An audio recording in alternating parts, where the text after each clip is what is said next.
Russia हे इराणच्या बाजूने उभं ठाकलेले दिसते. हळूहळू बरचसा जगातले अनेक प्रमुख राष्ट्र हे युद्धखोरीच्या विरुद्धात उभे राहतील. आणि या जगामध्ये 2 देश युद्धखोर आहेत ज्यांनी इराणवर हल्ला केला. भारतानं कायम शांततेचा संदेश दिला, पंचशिलाचा मार्ग स्वीकारला, पंडित नेहरूंचा तटस्थतेचा मार्ग स्वीकारला. आणि भारताला सुद्धा भविष्यामध्ये ह्याच मार्गाने जावं लागेल. कारण ज्या पद्धतीनं भारताचं नेतृत्व या सगळ्या प्रकरणात चूप आहे, याचा अर्थ या युद्धखोर लांडग्यांविरुद्ध उभं राहायची त्यांच्यामध्ये हिंमतच नाही आहे. आता नाटोचे सदस्य असलेले राष्ट्र जे आहेत त्या अनेक राष्ट्रांनी युद्धापासून माघार घेतलेली आहे की आम्ही इस्रायल आणि अमेरिकेबरोबर युद्धात सहभागी होणार नाही. त्याच्यामध्ये स्पेनच्या राष्ट्रप्रमुखांनी ही भूमिका घेतलेली आहे.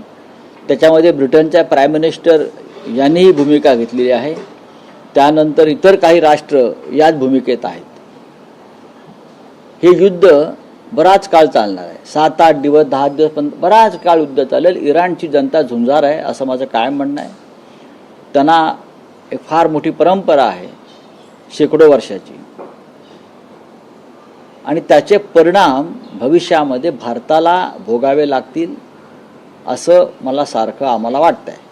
या परिणामांबाबतचाच विषय, उपाययोजनांच्या बाबतीत, धोरणांच्या बाबतीत आत्ताच देशातली निर्यात ठप्प झालेली आहे. शेतकऱ्यांचं प्रचंड नुकसान होतं. शेतकऱ्यांचं प्रचंड नुकसान झालेलं आहे. त्यानंतर निर्यातीवरती फार बंधनं आलेली आहेत.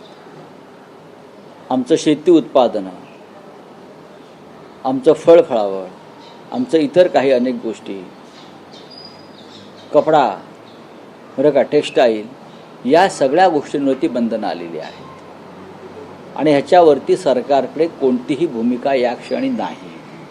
आमचे हजारो लोक ठिकठिकाणी अडकून पडलेले आहेत. ह्याच्यावर सरकारकडून कोणतीही भूमिका स्पष्ट झालेली नाही की ते काय करणार आहे, काय करणार आहे. त्यात विद्यार्थी आहेत, पर्यटक आहेत, तिथे कामधंद्याला गेलेले लोक आहेत. त्याच्यामुळे ही परिस्थिती फार गंभीर आहे. राऊत साहेब, महाराष्ट्रातल्या राज्यसभा निवडणुकीचा विषय आहे. महाराष्ट्रात राज्यसभा निवडणूक ही बिनविरोध होते आहे आणि शरद पवार हे महाविकास आघाडी तर्फे राज्यसभेत बिनविरोध झाले. नाही बघा, असं आहे की जर निवडणुकीची गरज नसेल तर उगाच घोडेबाजार करण्यात अर्थ नाही. कोणीही महाराष्ट्रात यापुढे करू नये या मताचा मी आहे.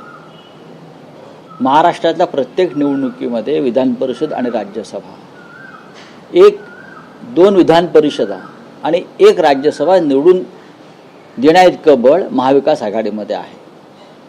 पण कोणाला असं वाटत असेल की आपण घोडेबाजार करावा आणि महाराष्ट्राला जी चटक लागलेली आहे राजकारणात पैशाची, ती चटक वाढवावी, तर त्या राज्याच्या प्रतिष्ठेला, इब्रतीला धक्का लावतात. एवढंच मी सांगेन. पण राऊत साहेब, तुमचे हे थेट संकेत आहेत का? कारण आता राज्यसभा बिनविरोध झालेली आहे. शरद पवार आणि त्यांच्यासह अन्य पक्षांचेही सगळे उमेदवार बिनविरोध गेले. तर मे महिन्यात होत असलेली विधान परिषदेची निवडणूक